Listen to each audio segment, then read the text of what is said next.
అందుకని అది తీస్తే ఇసుక ఒట్టి ఇసుక కొంచెం వెనక్కిపోతుంది ఏడికి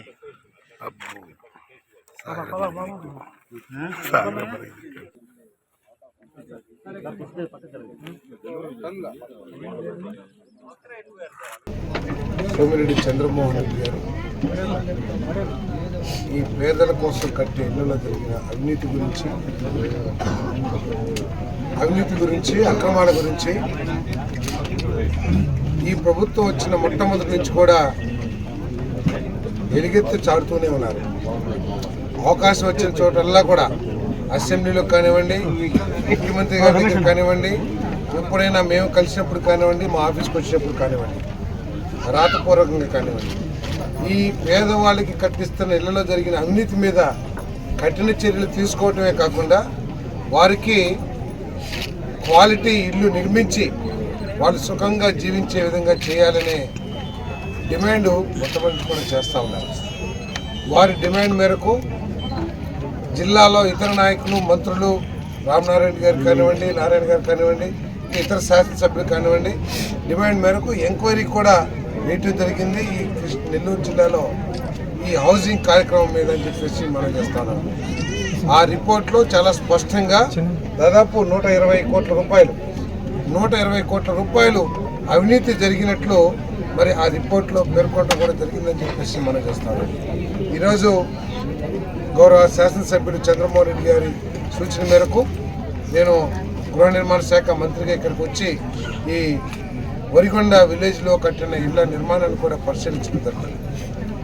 కొన్ని ఇళ్ళు పూర్తిగా నాసిరకంగా మరి క్యూరింగ్ లేకపోవడం కారణం కావచ్చు, లేదు సిమెంట్ అసలు వాడకపోవడం కారణం కావచ్చు, ఏ కారణంతో అయినా సరే క్వాలిటీ లేకోకుండా కట్టిన ఇళ్ళని కొన్ని గమనించడం కూడా జరిగిందని చెప్పేసి మనం చేస్తాం.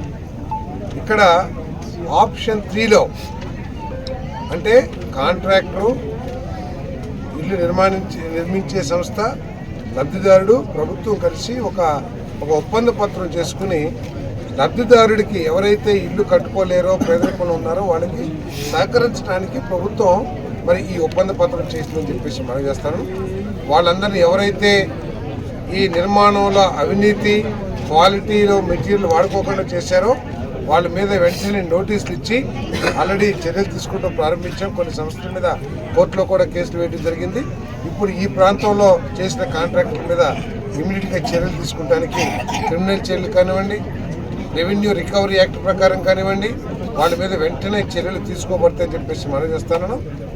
ఎవరైనా సరే మనం బ్యాంకు లోన్ తీసుకుంటాం ఇల్లు కట్టుకునేటప్పుడు, ఆ లోన్ని ఇంటి నిర్మాణం కోసమే వినియోగించాలి.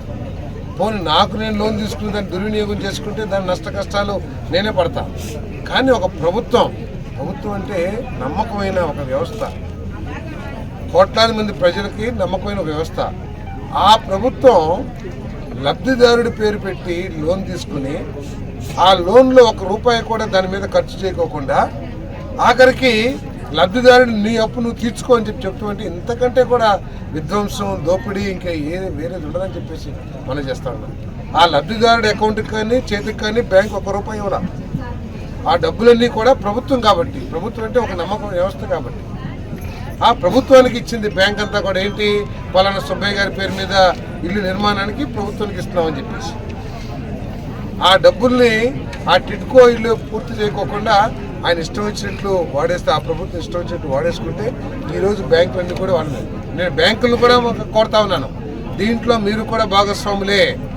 మీరు దయచేసి ఆ లబ్ధిదారులు ఇబ్బంది పెట్టొద్దు. మీరు ఈ మనీని ఏ విధంగా రికవరీ చేయాలా ప్రభుత్వంతో చర్చించండి, ఏ విధమైన చర్యలు తీసుకోవాలో ఆలోచన చేయండి. అంతేగాని లబ్ధిదారులను హింసించి మరి వాళ్ళని ఇబ్బంది పెట్టడం అంత కరెక్ట్ కాదని చెప్పేసి మనం చేస్తాం. ఏదేమైనా కూడా ఈ ప్రభుత్వం, కూటమి ప్రభుత్వం, చంద్రబాబు నాయుడు గారి నాయకత్వంలో ఆ టిడ్కో హౌసెస్ అన్నింటినీ కూడా లబ్ధిదారులకి అందజేయాలని కృత నిశ్చయంతో ఉందని చెప్పేసి మనం చేస్తాను. మా బాధ సార్ వచ్చారు. సార్ వచ్చి ఆ రోజు నువ్వు ఇంత బాకీలు అయిపోయి ఉన్నావు కదమ్మా అని చెప్పి నాకు ఏదో ఆయనకు తోచినంత నాకు ₹40,000 ఇచ్చారు. నేను కట్టుకున్నాను. మేము గెలిస్తే నీ ఇల్లు మొదటి నీ ఇల్లు స్టార్ట్ చేస్తామని చెప్పారు. నేను దేవుడికి అనుకున్నాను గెలవాలి అని చెప్పి ఎంతో అనుకున్నాను. కానీ దేవుడు ఉన్నారు కాబట్టి నిజంగా గెలిచారు. ఇప్పుడు నాకైతే ఏం భయం లేదు, ఎందుకంటే సార్ ఇచ్చిన మాట తప్పగా చేస్తారని నమ్మకం ఉంది నాకు. మీరు దయచేసి నాకు ఆ ఇల్లు కట్టించి ఇస్తారు. ఆశతోనే ఉన్నానండి. కిటికీలు తలుపులు కూడా నాకు ఇచ్చేస్తానని చెప్పి సంతకం పెట్టి చేసుకున్నారు. నాకైతే కిటికీలు తలుపులు ఏమి ఇవ్వలేదు. అవి అడిగితే మీరు ఇల్లు స్టార్ట్ చేయండి ఇస్తామని చెప్పారు. నాకు కట్టిన డబ్బులే ఇవ్వలేదు వాళ్ళు. ఇంక మళ్ళీ నేను అప్పు తెచ్చి మళ్ళీ కట్టి ఇంకా తలుపులు కిటికీలు కూడా ఇస్తారని నాకు నమ్మకం లేదు. అందుకే ఏమీ వద్దని వదిలేసుకున్నాను నేను.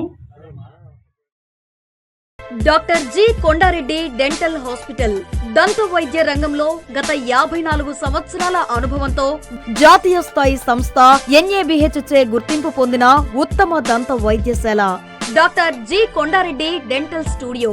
Doctor G Divya Reddy certified Invisalign provider, MDS orthodontist and cosmetic specialist, implantologist. దంత వైద్యంలో 23 సంవత్సరాల అనుభవంతో ఎంతో మందికి వారి యొక్క డ్రీమ్ స్మైల్ ను అతి తక్కువ సమయంతో 100% సాటిస్ఫాక్షన్ తో అందించారు మరియు హైయెస్ట్ ఇన్విజిలైన్ అలైనర్స్ ను ప్రొవైడ్ చేశారు. మా ప్రత్యేకతలు ఎత్తు లేదా వంకర టింకర పళ్ళు మరియు పళ్ల మధ్య సందులు, పళ్ల వరుస సరిగా లేకున్నా శాశ్వత పరిష్కారం కోసం అడ్వాన్స్డ్ టెక్నాలజీతో కూడిన ఐటెరో లుమినా స్కానర్ తో ఇన్విజిలైన్ అలైనర్స్ ను ప్రొవైడ్ చేస్తున్నారు. పూర్తిగా లేదా పాక్షికంగా దంతాలు లేని వారికి 24 గంటల్లో ఫిక్స్డ్ పళ్ళు ఇంప్లాంట్ ద్వారా అమర్చబడును.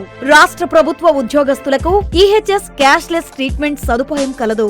Doctor G Kondareddy dental studio, children's park road, Nellore.